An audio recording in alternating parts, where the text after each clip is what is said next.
मनदीप और पारुल की एक ही बेटी थी जिसका नाम मोनिशा था।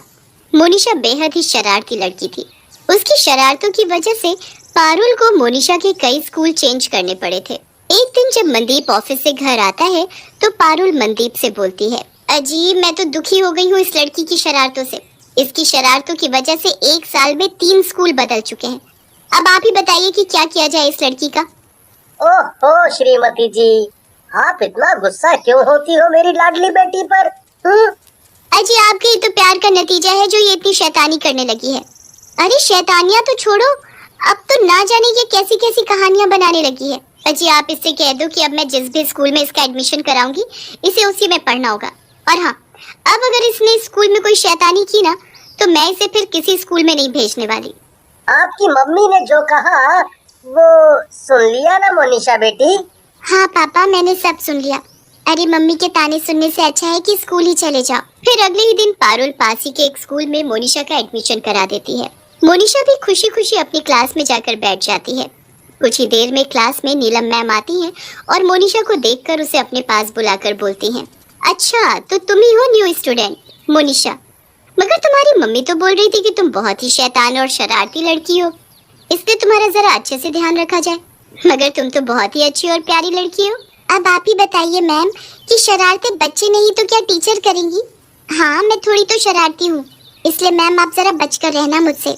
ऐसा बोलकर मोनिशा रोनित नाम के एक लड़के के साथ जाकर बैठ जाती है और चुपके से अपने बैग से एक नकली छिपकली निकालकर रोनित के बैग पर रख देती है। जैसे ही रोनित छिपकली को देखता है वो डर कर जोर से चिल्ला पड़ता है। तभी नीलम मैम गुस्से से रोनित को अपने पास बुलाती है। रोनित, ये क्या हरकत है तुम्हारी? और तुम्हें पता है ना कि मुझे शोर बिल्कुल भी पसंद नहीं है। रोनित मैम से बहुत डर जाता है और कांपते हुए बोलता है, मैम मैम, वो मुझसे गलती हो गई। अब से मैं क्लास में बिल्कुल भी शोर नहीं करूंगा। बस आप मुझे कुछ मत करना। ठीक है, इस बार तो तुम्हें छोड़ देती हूँ, मगर अब की बार कोई आवाज की तो तुम जानते हो कि तुम्हारा क्या हाल होगा। रोनित डरते हुए अपनी सीट पर जाकर बैठ जाता है। रोनित को ऐसे डरा हुआ देखकर मोनिशा जोर जोर से हंसने लगती है। मोनिशा को ऐसे जोर से हंसता देखकर नीलम मैम को बहुत गुस्सा आता है और वो गुस्से से चिल्लाते हुए बोलती है, मैंने कहा था ना कि मुझे मेरी क्लास में शोर बिल्कुल पसंद नहीं है। ऐसे बोलकर नीलम मैम गुस्से से पूरी लाल हो जाती हैं। कुछ ही देर में नीलम मैम एक चुड़ैल के रूप में बदल जाती हैं।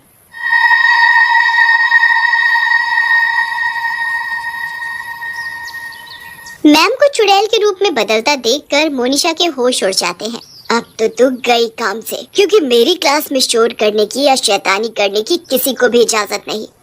अरे आप तो नीलम मैम हो ना? फिर ये चुड़ैल कैसे बन गई? आप मुझे डराने के लिए ऐसा कर रही हो ना? मैं कोई नीलम मैम नहीं हूँ और क्लास में शोर करने की सजा तो तुझे भुगतनी होगी। तभी रोनित मोनिशा से बोलता है, मोनिशा, चुड़ैल से जल्दी से माफी मांग लो, नहीं तो ये तुम्हारी बहुत पिटाई करेंगी। मोनिशा जैसे ही हाथ जोड़कर चुड़ैल से माफी मांगती है, चुड़ैल हंसते हुए बोलती है, तुझे ऐसे माफी मांगता देख मुझे बहुत मजा आया।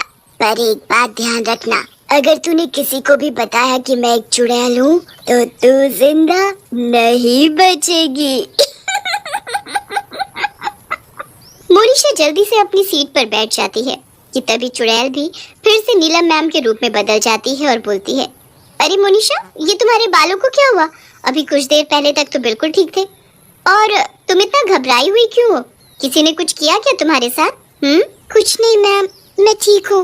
लंच टाइम में मोनिशा रोनित से बोलती है, हे भगवान, ये नीलम मैम एक चुड़ैल है, देखो तो क्या हालत कर दी मेरे बालों की। अरे जरा धीरे बोलो, कहीं नीलम मैम ने सुन लिया तो आफत हो जाएगी। वैसे तो नीलम मैम बहुत अच्छी हैं, पर जब कोई बच्चा उनकी बात नहीं मानता और क्लास में शोर या शैतानी करता है तो उन्हें बहुत गुस्सा आ जाता है और वो गुस्सा आने पर एक चुड़ैल के रूप में बदल जाती है और फिर शैतानी या शोर मचाने वाले बच्चे को बहुत मारती पीटती है। फिर स्कूल की छुट्टी होने पर सभी बच्चे अपने अपने घर चले जाते हैं। मोनिशा भी अपने घर आ जाती है और घर आते ही अपने कमरे में जाकर सो जाती है। फिर दिन से शाम हो जाती है। पारुल देखती है कि मोनिशा जब से स्कूल से आई है तब से कुछ डरी डरी और शांत है। मोनिशा बेटी, कैसा रहा आज का दिन? स्कूल में मजा तो आया ना? मोनिशा को चुड़ैल की बात याद आ जाती है, इसलिए वो अपनी मम्मी को कुछ नहीं बताती। अगले दिन रोनित स्कूल आने में लेट हो जाता है। वो क्लास में जाता है तो नीलम मैम रोनित से बोलती है, रोनित, तुम्हें पता है ना कि क्लास में सभी बच्चे टाइम से आते हैं, फिर तुम इतना लेट कैसे हुए? मैम प्लीज मुझे मारना मत, मैं आगे से फिर कभी लेट नहीं आऊंगा। रोनित की बात से नीलम मैम को गुस्सा आ जाता है और गुस्सा आते ही वो एक चुड़ैल बन जाती है। तुमने आखिर मेरी क्लास में लेट आने की जरूरत की है, उसकी सजा तो तुम्हें मिलकर ही रहेगी। चलो ब्लैक बोर्ड की तरफ मुंह करके अपने हाथ ऊपर करके खड़े हो जाओ। जैसे ही रोनित हाथ ऊपर करके खड़ा होता है, चुड़ैल रोनित की कमर पर छड़ी से पिटाई करनी शुरू कर देती है। रोनित को यूं पिटता देखकर मोनिशा बोलती है, अरे चुड़ैल मैम, आखिर बेचारी को कितना पीटोगी, प्लीज मत मारो रोनित को। तेरी इतनी हिम्मत कि तू मुझे पीटने से मना करे? रुक, अभी बताती हूँ तुझे। फिर चुड़ैल मोनिशा को भी छड़ी से पीटना शुरू कर देती है। मोनिशा स्कूल की छुट्टी के बाद घर आती है और अपनी मम्मी की कमर से लिपट कर बोलती है, मम्मी मुझे स्कूल नहीं जाना, प्लीज मम्मी मुझे उस चुड़ैल की क्लास में नहीं जाना। वो चुड़ैल मैम बहुत डरावनी है और बच्चों को बहुत पीटती भी है। मोनिशा, तुम फिर से बेकार की कहानी बनाने लगी। जरूर फिर तुमने कोई शैतानी की होगी जिसकी वजह से मैम ने तुम्हारी पिटाई की। तभी रात को मनदीप ऑफिस से घर आता है तो पारुल मनदीप को मोनिशा वाली बात बताती है। अजी आप भी सुन लो अपनी बेटी की मनगढ़ंत कहानियाँ। बेटी मोनिशा, अगर आपकी नीलम मैम एक चुड़ैल है तो ये बात आपने हमें पहले ही दिन क्यों नहीं बताई? कहीं स्कूल न जाने के लिए तो तुम ये सब कहानी नहीं बना रही? मोनिशा रोते हुए बोलती है, नहीं पापा, इस बार मैं सब सच बोल रही हूँ। मैम ने कहा था कि अगर ये बात किसी को भी बताई तो वो उसे मार डालेगी। इस डर से क्लास का कोई बच्चा ये बात अपने घर में नहीं बताता। पर आज उस चुड़ैल ने मुझे बहुत मारा, इसलिए मैंने आपको ये बात बता दी। अगले ही दिन मनदीप और पारुल स्कूल जाकर प्रिंसिपल को चुड़ैल वाली सारी बात बताते हैं। कुछ समय पहले एक स्टूडेंट ने भी मुझे नीलम मैम के चुड़ैल बनने की बात कही थी, पर 2 दिन बाद ही कार एक्सीडेंट में उसकी मौत हो गई। फिर उसके बाद कभी चुड़ैल वाली बात पर मेरा ध्यान ही नहीं गया। सर, इसका मतलब मेरी बेटी झूठ नहीं बोल रही थी। इससे पहले वो चुड़ैल मेरी बेटी को भी मार डाले। हमें कुछ करना होगा। अजी आप चिंता मत करो, मैं एक मौलवी बाबा को जानती हूँ और वो यहीं स्कूल के पीछे वाली दरगाह में रहते हैं। फिर पारुल जल्दी से मौलवी बाबा को बुला लाती है। फिर वो सभी नीलम मैम की क्लास में खिड़की से झांक कर देखने लगते हैं। वो देखते हैं कि क्लास में एक चुड़ैल है जो बच्चों को बहुत डांट रही है। तुम सभी बच्चों को पता है ना कि ये किसी नीलम मैम की नहीं बल्कि मेरी एक चुड़ैल की क्लास है और मेरी क्लास में शरारती करना सख्त मना है। तभी प्रिंसिपल मौलवी बाबा को क्लास में ले जाते हैं। ये बाबा मेरी क्लास में? मौलवी बाबा अपने झोले से भभूत निकालकर चुड़ैल के ऊपर डालते हैं और मंत्र पढ़ने लगते हैं। बाबा यहाँ से चला जा, नहीं तो तेरे लिए अच्छा नहीं होगा। तुम सब मेरी क्लास से चले जाओ यहाँ से।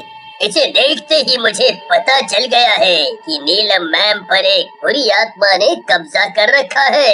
इसका मतलब ये है कि नीलम मैम चुड़ैल नहीं है, बल्कि उनके शरीर पर एक आत्मा ने कब्जा किया हुआ है। हूँ मैं एक बुरी चुड़ैल और अब ना तो ये नीलम मैम बचेगी और ना मेरी क्लास के बच्चे। मैं सभी को मार डालूंगी। बाबा अपने झोले में से एक खाली बोतल निकालते हैं और मंत्र पढ़ना शुरू कर देते हैं। तुझे नीलम मैम का शरीर छोड़ना होगा और इस बोतल में आना होगा, नहीं तो मैं तेरा वो हाल करूँगा जो तूने कभी सोचा भी नहीं होगा। चुड़ैल गुस्से में आ जाती है और मोनिशा का गला पकड़ लेती है। बाबा मंत्र पढ़ना बंद नहीं करते। मंत्रों की आवाज से चुड़ैल की शक्ति कम होने लगती है और वो नीलम मैम के शरीर को छोड़कर बोतल के अंदर चली जाती है। मौलवी बाबा जल्दी से बोतल को बंद कर देते हैं। नीलम मैम को चुड़ैल से मुक्ति मिल जाती है। मोनिशा बेटी, आज तुम्हारी वजह से ही मुझे इस चुड़ैल से छुटकारा मिला है। अपने मरने के डर से मैं चुड़ैल वाली बात कभी किसी को नहीं बता पाई, पर तुमने ये बात बताकर मुझ पर बहुत बड़ा एहसान किया है। फिर सभी मौलवी बाबा का धन्यवाद करते हैं और मौलवी बाबा बोतल में बंद चुड़ैल को अपने साथ ले जाते हैं।